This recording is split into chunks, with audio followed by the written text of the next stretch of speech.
Fiction ঘরানার Dune ফ্র্যাঞ্চাইজিটি দর্শক প্রিয়তা পাওয়ার পাশাপাশি পায় ব্যবসায়িক সাফল্য।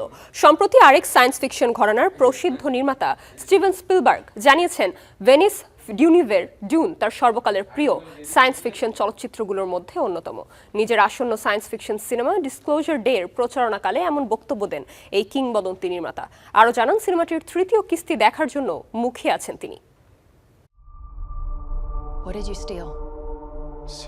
কিংবদন্তি নির্মাতা স্টিভেন স্পিলবার্গ ফিরছেন স্বরূপে। খুব শিগগিরই প্রেক্ষাগৃহে আসতে চলেছে সায়েন্স ফিকশন ঘরানার সিনেমা ডিসক্লোজার ডে। ইতিমধ্যেই সিনেমার প্রচারণায় যোগ দিয়েছেন নির্মাতা নিজেই। নিজের সিনেমা প্রচারের পাশাপাশি প্রশংসায় ভাসিয়েছেন ডেনিস ভিলেনিউভের ডুন ফ্র্যাঞ্চাইজিকে।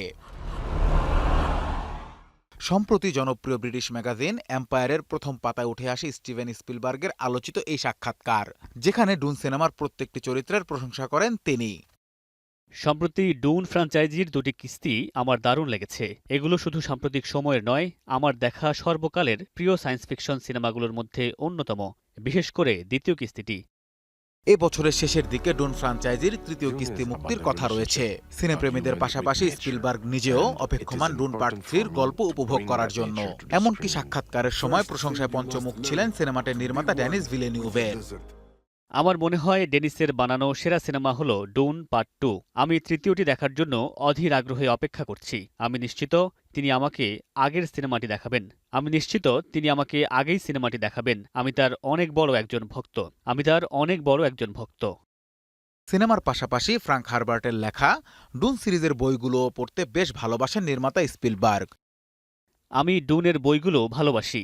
ডেনিস সিনেমা নির্মাণ করে ডুন নোভেলের প্রতি যে শ্রদ্ধা জানিয়েছেন তা অতুলনীয়। আমার মনে হয় এই ট্রিবিউট অনেকটা গিয়ের্মো দেল তোরো ফ্রাঙ্কেনস্টাইনের মাধ্যমে মেরি শেলির প্রতি যে শ্রদ্ধা নিবেদন করেছেন সেটার সঙ্গে তুলনা করা যায়। গিয়ের্মো মেরি শেলিকে যেভাবে সম্মান জানিয়েছেন, ডেনিসও একইভাবে ডেনিস ফ্র্যাঙ্ক হারবার্টকে সম্মান জানিয়েছেন।